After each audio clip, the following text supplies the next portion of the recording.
இன்னைக்கு பல நேரத்தில் நம்ம ஏதாவது ஒன்று செய்யறோம்னா அது சும்மா கெட்டு போயிட்டே இருக்குன்னா இது வேஸ்ட்னு சொல்லி டஸ்ட்பின்ல தூக்கி போட்டுருவோம். அப்படிதானே?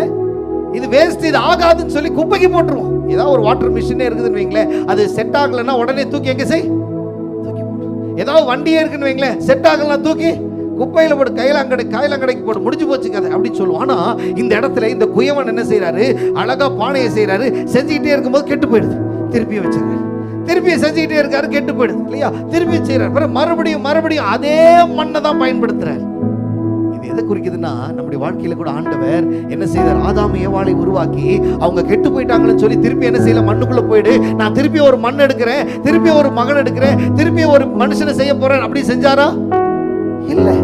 என் ஆண்டவர் அதே ஆதாம் ஏவாளையும் திருப்பி கூப்பிட்டு உட்கார வச்சு திருப்பி சொன்னார், இதை செய்யாத, இதெல்லாம் செய் அப்படின்னு சொல்லி கொடுத்தார்.